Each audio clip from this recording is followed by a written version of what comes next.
Hello guys, welcome है आप सभी का मेरे न्यू व्लॉग में। ये देखो, आज की सुबह की शुरुआत होती है। मैं यहाँ पे बच्चों को खिला रही हूँ। ज़्यादातर मैं दिन भर बच्चों को खिलाती हूँ, घर का कुछ ज़्यादा काम कर नहीं सकती, इसलिए थोड़ा बहुत कर देती हूँ।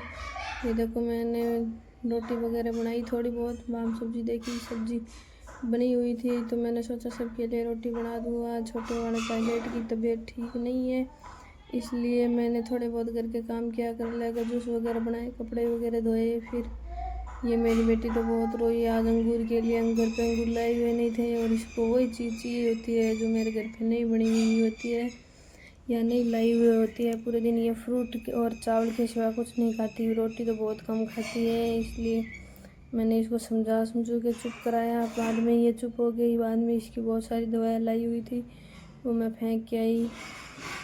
और फिर मेरे को भूख लगी, मैंने खाना डाला, थोड़ा सा चूरमा बनाया, वो खाया। फिर इसको नहलाने के लिए आ गई। इसकी तबीयत कुछ ठीक हो गई थी, थोड़ा बहुत तबीयत में सुधार आ गया तो मैंने सोचा इसको नहला दूँ और कपड़े वगैरह धो दूँ। फिर मेरी मम्मी भी काम पे गई हुई है। फिर मेरी मम्मी आएगी तो बोलेगी घर पे बैठी थी, कपड़े भी नहीं धो सकती। फिर मैंने कपड़े वगैरह धोए। बाबू यहाँ पे खेल रहा है, अक्षु जी उसको खिला रही है और मेरी भाभी नहा रही है। और बाहर कोई कपड़े बेचने वाला आया है, इसमें सब में लुगाई है, वो मेरे को आवाज़ दे रही थी आप भी ले रही हो तो ले लो।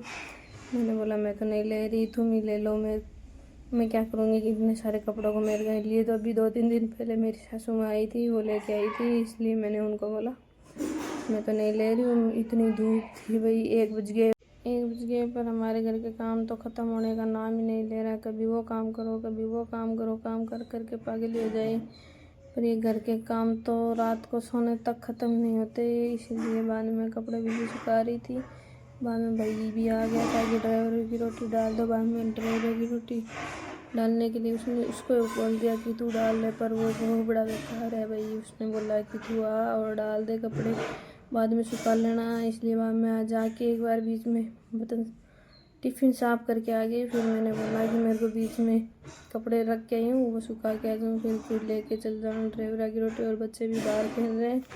आजकल इतने अफवाह फैल रखी है भाई कि बच्चों के उठाने वाले आ रहे हैं, घर से उठा के लेके जा रहे हैं, कभी कहाँ से। दिल्ली में 800 बच्चे दिन के उठ रहे हैं, क्या करें। इसलिए हम तो कुंडी लगा के रखते हैं, इधर की उधर की दोनों साइड की कि कोई अंदर ना आ जाए। और सब जब तक पूछ ना लें कि बाहर कौन खड़ा है तब तक हम तो गेट नहीं खोलते। सब अपने अपने बच्चों की ध्यान रखो।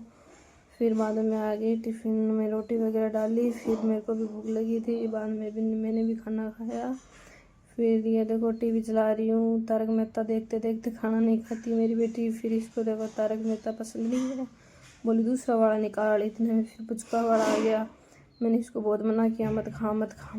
आज ही तो बैठी हुई पर ये मेरी मानती नहीं है गाइस, इतनी बदमाश है, क्या करूँ। फिर मैं इसके लिए 10 रुपये के पुचके लेके आ गई। फिर इसको थोड़ी देर सुला दिया। ये बोली मैं तो नहीं सोऊंगी, तू भी मेरे साथ सो, तभी मैं सो रही हूँ। ये देखो क्या बोल रही, कितनी बकवास इतनी करती है, दिमाग की दही छाछ एक साथ ही करती है। फिर सो के भी उठ गई, आधे घंटे में तो सो के उठ गई। फिर इसको भूख लगी, फिर इसको वापस अंगूर की याद आ गई। फिर अंगूर थे नहीं, फिर मैं ये देखो खुद ही ढूंढने लगी कि दोपहर में नाना आएंगे, वो लेके आएंगे। मैंने बोला नाना तो आ जाए ही नहीं। फिर इसको समझा के फिर अंदर आई, फिर चाय वगैरह बनाई, फिर पी। ये शाम होते फिर बाहर चली।